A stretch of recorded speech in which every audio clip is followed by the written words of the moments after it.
시청자 여러분 안녕하십니까? 오늘은 2월 1일, 2015년도 벌써 한 달이 지났습니다. 하루가 쌓여 한 주가 되고 한 달이 되고 1년이 된다면 지나간 한 달에 큰 의미를 둘 필요는 없을 것 같습니다. 중요한 것은 바로 오늘이기 때문입니다. 2월의 첫날 뉴스 인사이드 시작합니다. 최근 창원의 한 재건축 아파트가 3.3제곱미터당 1,420만 원에 분양돼 화제였습니다.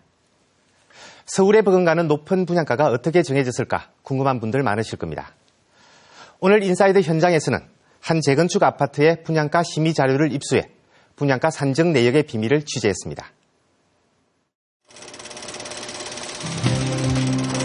지난 1960년대부터 대한민국의 새로운 주거 공간이 되기 시작한 아파트. 시간이 흐를수록 더 커지고, 더 높아지고, 더 편리하게 진화하고 있습니다.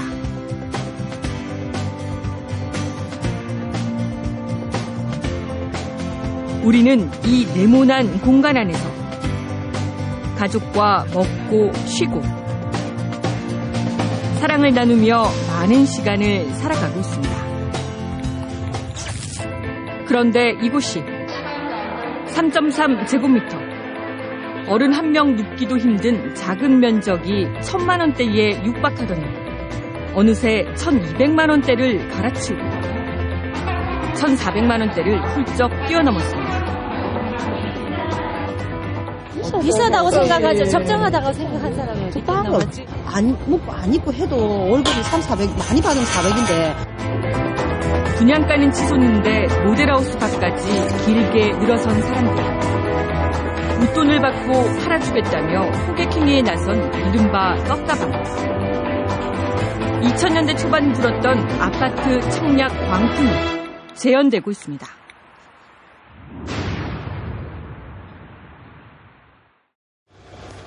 우리가 먹고 쉬며 사랑을 나누는 공간, 아파트의 분양가가 하루가 다르게 치솟고 있습니다. 오는 4월 분양가 상한제가 폐지되면 아파트 분양가는 우리가 상상하는 것 그 이상으로 오를 수도 있습니다. 수억 원을 호가하는 거액을 주고도 정작 아파트를 사는 소비자들에게는 공개되지 않았던 아파트 분양가 내역, 그 비밀을 취재했습니다. 도심 한가운데 700여 가구가 살던 5층짜리 아파트 단지. 지난해 말부터 30년이 지난 아파트를 허물고 재건축 공사가 한창입니다. 오는 2017년이면 지상 최고 29층짜리 10개 동, 1000여 가구가 지어집니다. 3.3제곱미터당 평균 분양가 1,420만 원. 지난해 분양한 지방 아파트 가운데 최상위권입니다. 높은 분양가에도 청약 경쟁률이 무려 최고 200대 1을 기록했습니다. 창원의 아파트 분양가 광풍은 지난해 하반기부터 시작됐습니다. 지난해 11월 창원시 마산 하포구에 분양한 한 아파트. 분양가가 3.3제곱미터당 947만여 원, 1,000만 원에 육박했지만 청약 경쟁률이 최고 48대 1을 기록했습니다. 최근 분양한 또 다른 재건축 아파트의 분양가는 3.3제곱미터당 1,200만 원대. 건설사 측은 청약 경쟁률이 최소 150대 1을 넘길 것으로 보고 있습니다. 지난 주말에 저희 모델하우스 내방 고객이 약 3만 명 정도 됐고요. 분양가 상한제 마지막 아파트라는 기대감 때문에 많은 수요자께서 찾아오신 것 같습니다. 치솟는 분양가에도 왜 사람들은 아파트 청약에 당첨되지 못해 안달일까요? 최근 창원의 한 재건축 아파트 분양에 당첨된 주부 노모 씨.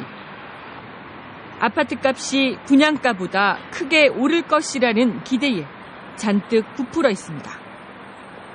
일단은 현재 입주 조건이 좋고요. 주변의 사건이라든지 이런 부분이 많이 발전되어 있기 때문에 그 부분이 앞으로 발전 가능성이 있다고 보는 거죠. 실제로 노 씨가 당첨된 아파트의 일부 인기층에는 이미 웃돈이 최고 7천만 원에서 8천만 원까지 붙었습니다. 제일 좋은 거는 7,8천 공무원으로 붙어 있습니다. 1층 같은 경우에는 뭐 2천만 원 정도, 1,000만 원 정도 붙어 있는 것도 있고요. 위치가 별로 안 좋은 것들은. 높은 분양가는 주변의 아파트값까지 덩달아 높이며 기대감을 부풀리고 있습니다. 이 아파트 값 덕분에 이 주변도 좀 변화가 있나요? 요즘? 아무래도 좀 상승세를 타고 있습니다. 예전에는 1,100만 원 이렇게 했었는데 지금 1,200만 원, 1,400만 원 그렇게 되거든요. 전문가들은 정부가 부동산 시장의 규제 빗장을 풀면서 저금리에 지친 투자자들이 아파트 분양 시장으로 몰리고 있는 것으로 보고 있습니다. 여기에 전통적인 아파트 강세 지역에 대한 기대 심리와 기존 도심 아파트의 매매가가 상승세를 타면서 신규 아파트에 대한 관심이 커지고 있습니다. 이렇게 수요가 많다 보니 분양가가 아무리 높아도 아파트 착락 광풍이 부는 겁니다. 3.3제곱미터에 1,420만 원이 넘는 아파트 분양가. 서민들은 1년을 꼬박 모아도 마련하기 쉽지 않은 돈입니다. 아파트 분양가는 과연 거품 없이 적정하게 산정되고 있을까요? 취재진은 아파트 분양가의 정확한 내역을 알기 위해 한 재건축 아파트의 건설사와 조합, 그리고 창원시에 정보 공개를 청구했습니다. 그러나 건설사와 조합, 창원시 모두 분양가 산정 내역 공개를 거부했습니다.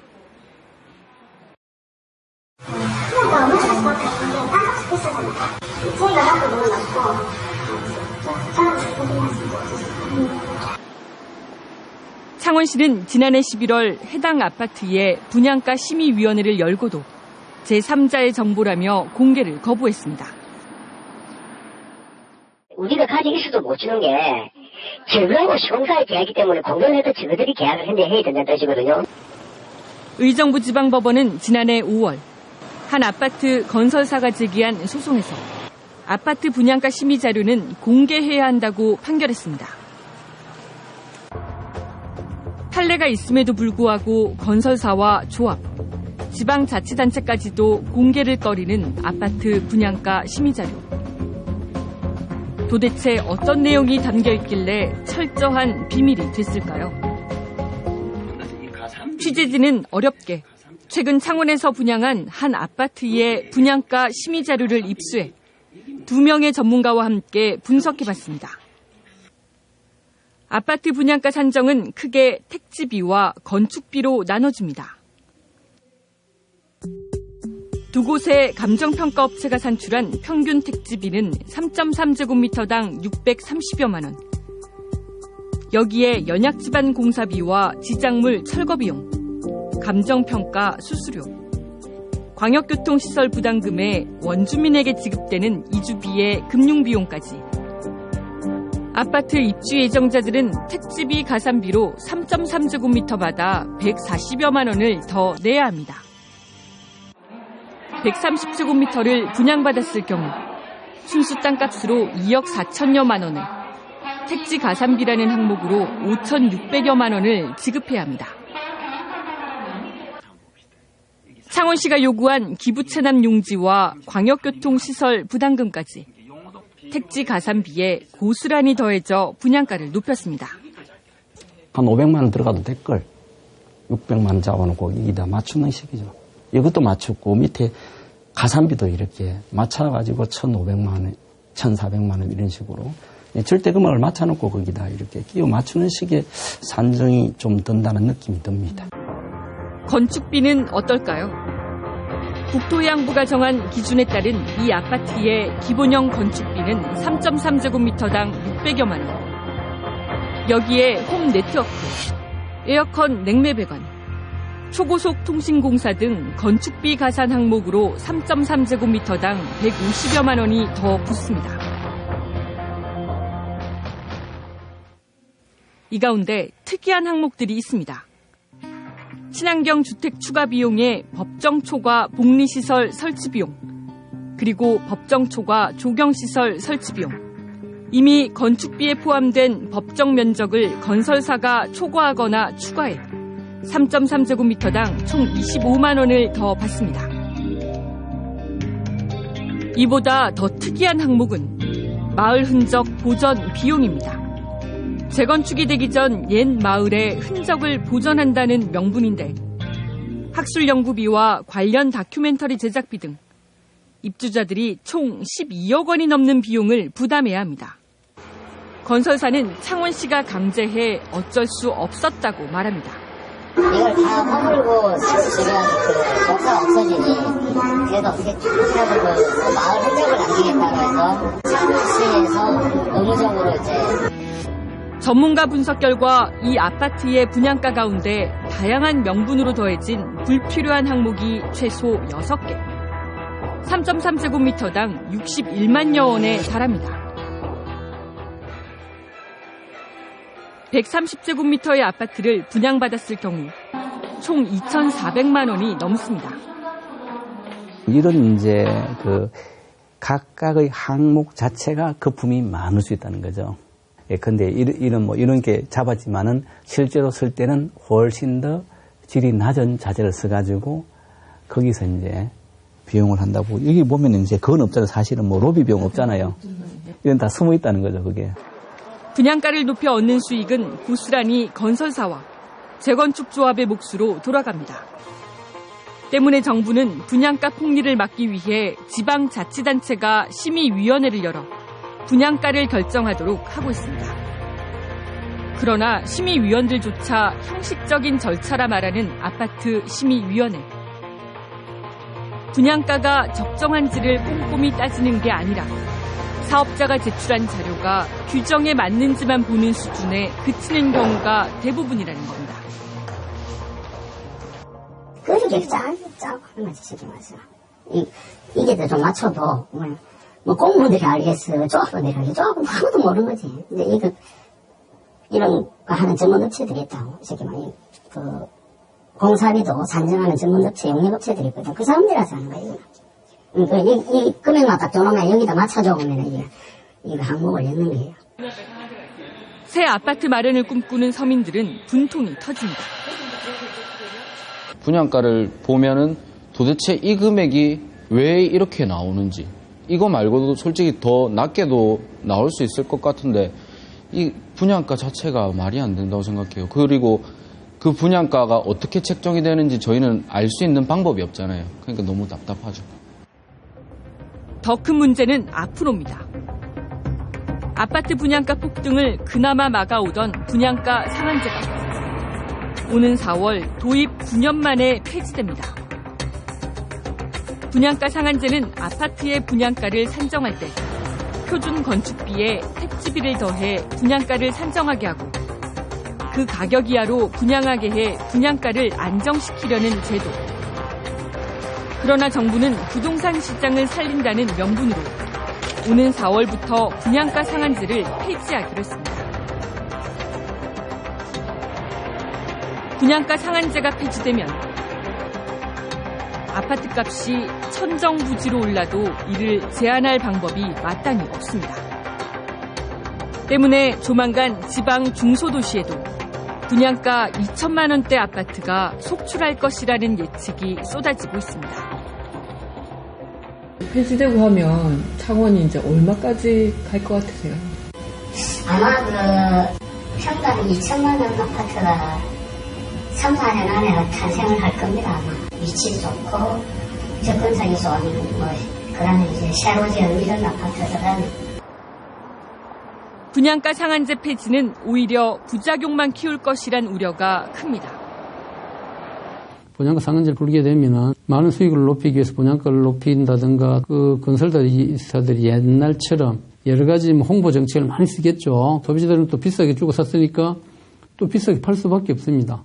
그런 악순환이 연결되기 때문에 상한제가 폐지되고 분양가가 폭등할 경우 서민들의 새 아파트 마련의 꿈은 점점 더 멀어질 수밖에 없습니다.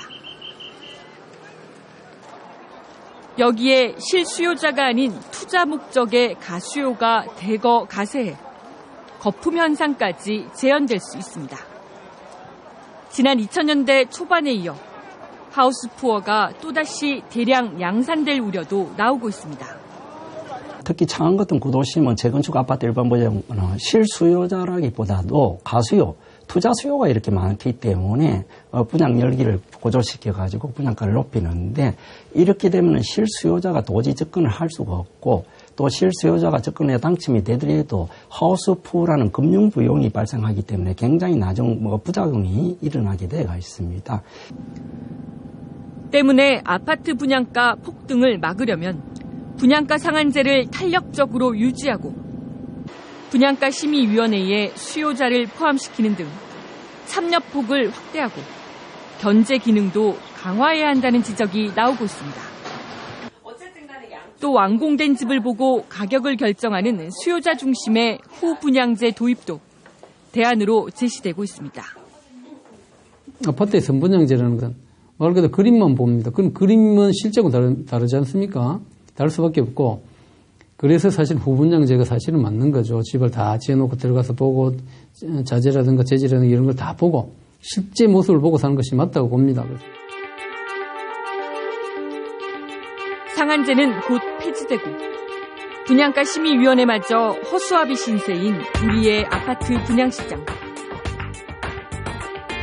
경기부양 정책이라는 정부의 각종 부동산 규제 완화가 무분별한 분양 광풍을 몰고 와 또다시 하우스푸어를 대량 양산하고 서민들의 내 집 마련 기회마저 앗아가는 것은 아닌지. 우리 삶의 소중한 공간. 아파트 분양가의 폭등을 막을 장치 마련이 시급합니다.